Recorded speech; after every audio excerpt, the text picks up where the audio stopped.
नमस्ते दोस्तों, स्वागत है आप सबका आपके अपने YouTube channel series study point पर। ठीक है, तो जो 31 अगस्त 2020 को जो पेपर हुआ था प्री डिलेट का, उसका जीके का जो आंसर की है वो कंप्लीट में लेकर आया हूँ आपके सामने।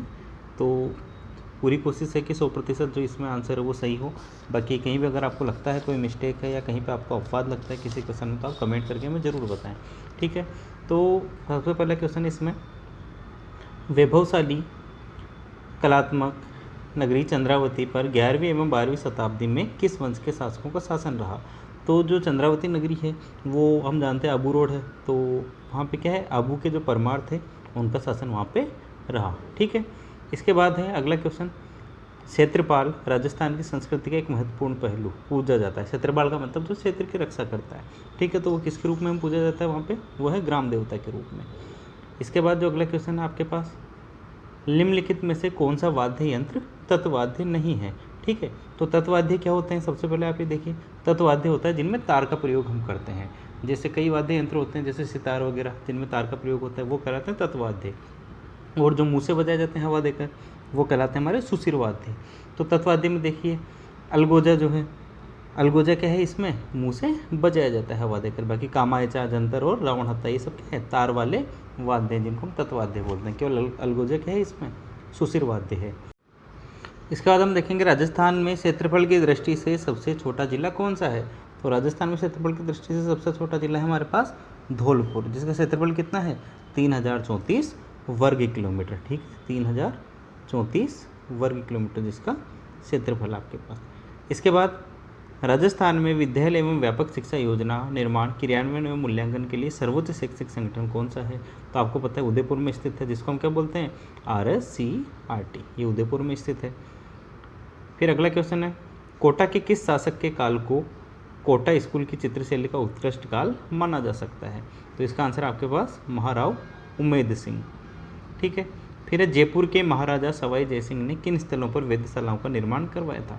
अब देखिए, जो राजा जयसिंह थे जयपुर के, सवाई जयसिंह, उन्होंने क्या किया था, 5 जगह पर, हमारे भारत में 5 जगह पर वेधशालाओं का निर्माण करवाया था, जिन्हें हम जंतर मंतर भी बोलते हैं। जैसे जयपुर में है तो ये क्या है, जयपुर, वाराणसी, उज्जैन, मथुरा और दिल्ली, ये 5 जगह पर इन्होंने वेधशालाओं का निर्माण करवाया था। फिर अब भारतीय संसद में राजस्थान में से कितने सदस्य चुने जाते हैं। अब ये ध्यान देने वाला क्वेश्चन है। सबसे पहले हमारे दिमाग में क्या आता है कि संसद में हम 25 सदस्य चुने जाते हैं हमारे पास, पर ये गलत है। क्यों गलत है, क्योंकि संसद नहीं होती, हम सांसद 25 चुनते हैं। 25 सांसद होते हैं और 10 राज्यसभा सदस्य होते हैं हमारे, तो वो सब मिलकर क्या बनाते हैं, टोटल संसद में 35 सदस्य चुने जाते हैं, जिसमें 10 तो क्या होते हैं लोकसभा के लिए, 10 तो राज्यसभा के लिए और 25 लोकसभा के लिए चुने जाते हैं। ठीक है, फिर राजस्थान में 1857 की क्रांति का केंद्र कहाँ था। तो आपको पता है नसीराबाद, जो कि अजमेर ज़िले की तहसील है, यहाँ पर सबसे पहले 1857 की क्रांति शुरू हुई थी राजस्थान में। फिर बंगाल की खाड़ी में गिरने वाली राजस्थान की नदियों का सही युग्म कौन सा है। तो देखिए, काली सिंध, जवाई, माही, पार्वती, लूनी, चंबल, काली सिंध और गंभीरी, ये सब नदियाँ क्या है, आपको बताना है कि बंगाल की खाड़ी में कौन सी गिरती है। तो ये हम देखते हैं माही, पार्वती, लूनी, चंबल, ये सब तो क्या है, जवायु है, ये सब अरब सागर की तरफ जाती है। और केवल 2 नदियां हैं इनमें से, जैसे काली सिंध और गंभीरी, ये क्या है, ये आपकी जाती है बंगाल की खाड़ी में। तो डी ऑप्शन आपका सही हो गया इसमें। फिर फल्गुबाई किससे संबंधित है। तो फल्गुबाई आपको पता है चरी नृत्य से ये संबंधित है, यानी चरी नृत्य की नृत्यिका है ये। इसके बाद अगला क्वेश्चन है, कीर्ति स्तंभ एवं विजय स्तंभ कहाँ स्थित है। तो बहुत आसान क्वेश्चन है ये। कीर्ति स्तंभ और विजय स्तंभ सबको पता है कहाँ स्थित है, ये चित्तौड़गढ़ में है, दोनों चित्तौड़गढ़ के किले में। फिर है शहीद बालिका, शहीद भील बालिका कालीबाई निम्न में से किस स्थान से संबंधित है। तो है ये रास्तापाल से। फिर है राजस्थान में वर्ष 2011 की जनगणना के अनुसार 1000 पुरुषों के मुकाबले में स्त्रियों की संख्या का लिंगानुपात कितना है। तो ये आपको मिलेगा 928। 921 जो था वो 2001 की जनगणना में था, 2011 की जनगणना में क्या हुआ, +7, मतलब 7 की इसमें बढ़ोतरी हुई, तो 928 ही हो गया। फिर भोराट का पठार राजस्थान के किन जिलों में फैला हुआ है। तो भोराट का पठार कहाँ पर फैला हुआ है, ये आपको पता है, भोराट का पठार है उदयपुर और राजसमंद के बीच में फैला हुआ है। ठीक है, उदयपुर और राजसमंद के बीच में। फिर है जनगणना 2011 के अनुसार राजस्थान के निम्नलिखित में से किन जिलों के जोड़े में सबसे कम साक्षरता दर है। तो सबसे कम साक्षरता दर जिन जिलों में है वो है हमारे पास जालौर और प्रतापगढ़। ठीक है, इसमें भी अपवाद है थोड़ा क्वेश्चन में, कोई इसमें जालौर और सिरोही और प्रतापगढ़ बता देता है, जालौर और सिरोही बता देता है। तो अगर आपको इसमें लग रहा है थोड़ा बहुत कन्फ्यूजन है या आपको लग रहा है कि कोई दूसरा आंसर सही है इनमें से तो आप कमेंट करके बता सकते हैं। फिर है 67वां क्वेश्चन, घग्गर नदी के किनारे बसा नगर कौन सा है। अब घग्गर नदी के किनारे आपको पता है हनुमानगढ़ वाला हमारा जिला जो है, शहर वो बना हुआ है। फिर है 2011 की जनगणना के अनुसार राजस्थान के किस जिले की सर्वाधिक साक्षरता दर है। अब यहाँ कन्फ्यूजन है कोटा और जयपुर में, तो सबसे ज़्यादा साक्षरता जो दर है हमारी वो आपकी है कोटा की, ठीक है। जयपुर की साक्षरता दर क्या है 2011 के अनुसार, कोटा से कम है। कई लोग जयपुर आंसर बता रहे हैं पर जयपुर आंसर आपका गलत हो जाएगा यहाँ पर। फिर आगे बढ़ते हैं, मांगणियार एवं लंगा लोक कलाकारों को प्रख्यात करने का श्रेय किसे दिया जाता है।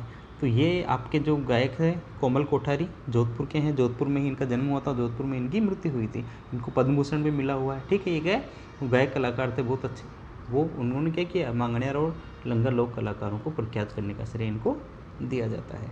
फिर है किस लोक देवता की पत्नी की उनकी मृत्यु के बाद सती हो गई, ठीक है। किस लोक देवता की पत्नी उनकी मृत्यु के बाद सती हो गई, तो तेजाजी जो थे, तेजाजी की मृत्यु के बाद क्या हुई, उनकी पत्नी थी, क्या नाम था उनका, पेमल, ठीक है। पेमल जो थी उनकी वाइफ, उनकी पत्नी, वो क्या हुआ, उनके मृत्यु के बाद वो भी सती हो गई साथ में, ठीक है। इसके बाद राजस्थान की निम्न में से कौन सी फसल मावठ से लाभान्वित नहीं होती। तो ये जो गेहूं चना सरसों ये सब तो क्या है मावठ की बारिश के बाद ही पक जाती है अच्छे से, तो बाकी जो कपास की फसल है इसमें मावठ का लाभ इसको नहीं मिल पाता, तो कपास हमारा आंसर इसमें हो गया। फिर जला गीत स्त्री द्वारा कब गाया जाता है। तो जला गीत जो है स्त्री द्वारा कब गाया जाता है, जब वर की बारात का डेरा देखने वो जाती है, वो स्त्रियाँ तब क्या करते हैं, जला वाला गीत गाया जाता है, जला गीत जिसको बोलते हैं। फिर राजस्थान का मंडावा कस्बा पर्यटकों के लिए आकर्षण का केंद्र है। अब मंडावा कहाँ पर है, आपको पता है मंडावा झुंझुनू जिले में स्थित है, और किसके लिए प्रसिद्ध है ये मंडावा शहर, चित्रित हवेलियों एवं भित्ति चित्रों के लिए, ठीक है। यहाँ की जो हवेलियाँ हैं वहाँ पे बहुत भित्ति चित्र और अच्छे अच्छे चित्र जो बने हुए हैं उनके लिए प्रसिद्ध है। फिर है शेख सादी की गुलिस्तान की पांडुलिपि को चित्रित करने वाला बलदेव राजपूताना की किस शैली से संबंधित था। तो ये आपको अलवर आपको इसमें आंसर है। अगर आपको इसमें भी थोड़ा कन्फ्यूजन है तो आप कमेंट करके बता सकते हैं, क्योंकि आंसर क्या अभी कंफर्म नहीं है इतना, बाकी जो अलवर ढूंढने पर मिला है गूगल वगैरह से तो वो बताया गया इसमें आंसर। इसके बाद है भारतीय प्राचीन लिपिमाला के लेखक कौन है। तो भारतीय प्राचीन लिपिमाला के लेखक है गौरीशंकर हीराचंद ओझा। फिर है झामर कोटड़ा की खाने प्रसिद्ध है। झामर कोटड़ा की खाने बहुत ईजी क्वेश्चन है, कई बार आ चुका पुराने एग्जाम्स में भी, तो ये है रॉक फॉस्फेट के लिए। इसके बाद आगे चलते हैं, रणखार के लेखक कौन है। तो रणखार के लेखक है जितेंद्र कुमार सोनी। फिर राजपूताना की अंतिम रियासत कौन सी थी जिसने ब्रिटिश ईस्ट इंडिया कंपनी की अधीनता को स्वीकार किया। तो एक सिरोही ही ऐसी रियासत थी जिसने क्या किया, सबसे अंत में अधीनता स्वीकार की थी, सबसे अंत तक की रही और सबसे अंत में ही इन्होंने क्या किया, ब्रिटिश की ईस्ट इंडिया कंपनी की अधीनता को स्वीकार किया।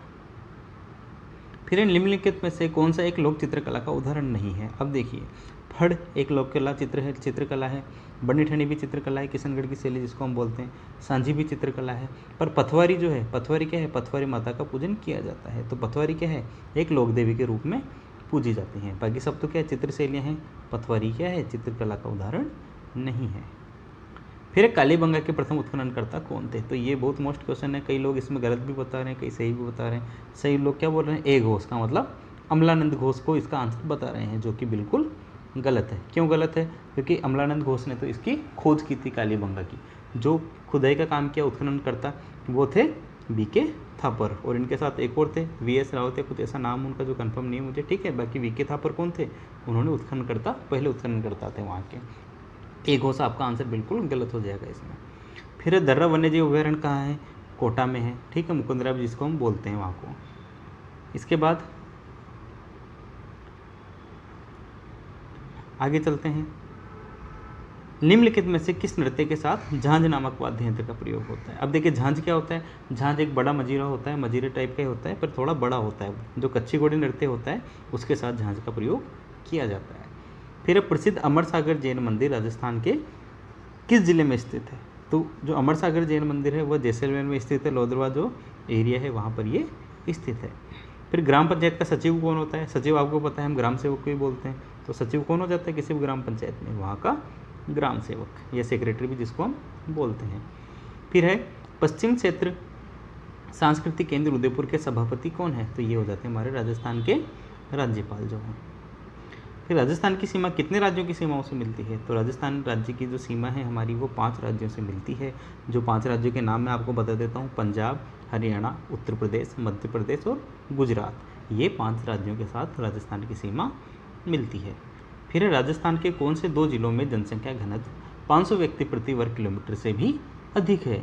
तो ये इसमें भी आपको कई लोग जयपुर और दौसा बता रहे हैं, जो कि आंसर बिल्कुल गलत है। जयपुर अलवर भी गलत है, जयपुर बांसवाड़ा भी गलत है। अगर आप देखोगे किसी भी गाइड में या गूगल पे भी जाके तो आपको आंसर मिलेगा जयपुर और भरतपुर, क्योंकि इन दोनों का जो जनसंख्या घनत्व है 2011 के जनगणना के अनुसार वो 500 व्यक्ति से पर वर्ग किलोमीटर से ज़्यादा है। तो जयपुर और भरतपुर ही आपका आंसर है।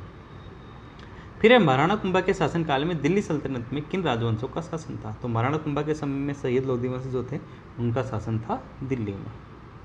फिर आगे चलते हैं। प्रसिद्ध पर्यटक स्थल सामोद महल राजस्थान के किस जिले में स्थित है? तो सामोद का नाम आपने सुना है, वहाँ पे बालाजी का बहुत प्रसिद्ध मंदिर है सामोद का। तो सामोद महल कहाँ है? जयपुर में ही है। जयपुर जिले में सामोद है, वहीं पे सामोद महल का है, जयपुर जिले में। फिर है राजस्थान का क्षेत्रफल भारत के क्षेत्रफल के कितने प्रतिशत के लगभग है? तो आपको पता है राजस्थान का जो क्षेत्रफल है हमारा वो भारत के कुल क्षेत्रफल के 10.41% के बराबर है, या हम बोलें इसको लगभग 11% है। ठीक है, फिर आगे चलते हैं। निम्नलिखित में से राजस्थान के किस जिले की अंतर्राष्ट्रीय सीमा सबसे छोटी है? तो जैसलमेर, बाड़मेर, गंगानगर, ये तो क्या है बहुत बड़ी बड़ी सीमाएं इनकी लग रही है पाकिस्तान से, पर जो बीकानेर है केवल ऐसा जिला है जिसकी क्या है सबसे छोटी सीमा है जो पाकिस्तान से लग रही है। वो कितने किलोमीटर की सीमा इसकी? वो है मात्र 168 किलोमीटर की सीमा जो है वो इसकी पाकिस्तान से लग रही है। ठीक है, फिर राज्य में आवास संबंधी आवश्यकताओं की पूर्ति हेतु राजस्थान आवासन मंडल की स्थापना कब की गई? तो राजस्थान आवासन मंडल की जो स्थापना हुई थी वो हुई थी 24 फरवरी 1970 में। फिर इसके बाद देखिए 93 वाला जो 93वां क्वेश्चन है हमारा।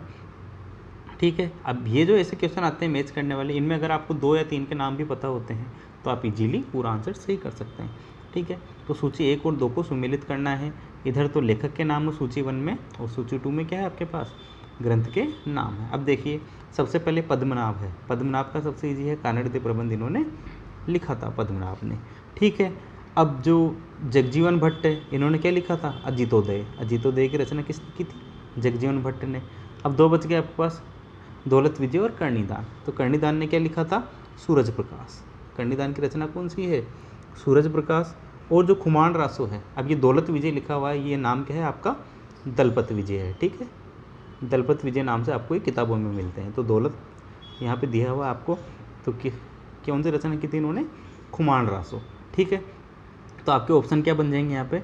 इसके अकॉर्डिंग जब आप मिलाओगे तो ऑप्शन ए आपका सही रह जाएगा, यानी कर्णिदान के लिए सूरज प्रकाश, और जो सेकंड है आपके पास दौलत विजय के लिए आपका हो जाएगा खुमान रासो, पद्मनाभ के लिए हो जाएगा कानड़ प्रबंध, और जगजीवन भट्ट के लिए अजितोदय। तो ऑप्शन ए आपका इसमें सही हो जाएगा बिल्कुल। ठीक है, फिर आगे चलते हैं। इसमें सिरोही प्रजामंडल, सिरोही राज्य प्रजामंडल के संस्थापक गोकुल भाई भट्ट थे। बहुत ईजी क्वेश्चन है। इसके बाद राजस्थान में मंत्रिपरिषद की सदस्यों की अधिकतम संख्या कितनी हो सकती है? तो मंत्रिपरिषद, अब देखिए हमारे विधानसभा में कितने सदस्य होते हैं? 200 सदस्य हैं राजस्थान में। इसका 15% मंत्रिपरिषद में जाता है। ठीक है, तो 200 का 15% आप निकाल सकते हो, 30 जो संख्या होती है। तो अधिकतम संख्या कितनी हो सकती है? 15% हो सकती है, जो कि कितनी होती है हमारे राजस्थान के लिए? 200 के अकॉर्डिंग 30 संख्या इनकी हो सकती है।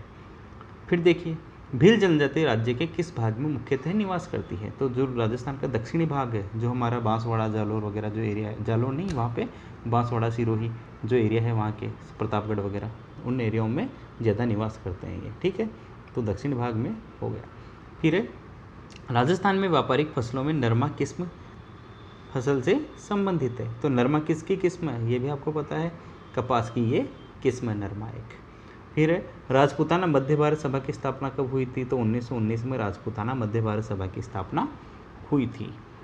फिर है निम्नलिखित में से कौन जोधपुर राज्य का शासक नहीं था? अब देखिए जसवंत सिंह भी जोधपुर के शासक रहे हैं, अजीत सिंह भी रहे हैं, अनूप सिंह नहीं रहे, मोटा राजा उदय सिंह भी रहे हैं। तो अनूप सिंह कहाँ के शासक थे? ये बीकानेर के शासक थे, ये कभी भी जोधपुर के शासक नहीं रहे। तो आपका आंसर क्या हो जाएगा इसमें? अनूप सिंह। फिर है आखिरी क्वेश्चन आपके पास जीके का, किस विधानसभा चुनाव में राजस्थान विधानसभा की संख्या 184 से बढ़कर 200 की गई? ठीक है, तो जो 6वां विधानसभा चुनाव था उसमें संख्या क्या की गई राज्य विधानसभाओं की? 184 से बढ़ाकर 200 कर दिए। तो ये आपके जीके के क्वेश्चन इसमें कंप्लीट हो गए हैं। बाकी जहाँ तक कोशिश है पूरे क्वेश्चन सही करवाने की कोशिश की है। अगर आपको फिर भी कहीं लगता है किसी क्वेश्चन में डाउट या कोई भी कन्फ्यूजन है तो आप कमेंट करके बता सकते हैं, या कुछ गलती है किसी क्वेश्चन में तो आप ज़रूर बताएं। और आपको वीडियो कैसा लगा ये भी आप ज़रूर बताएं। Thank you very much.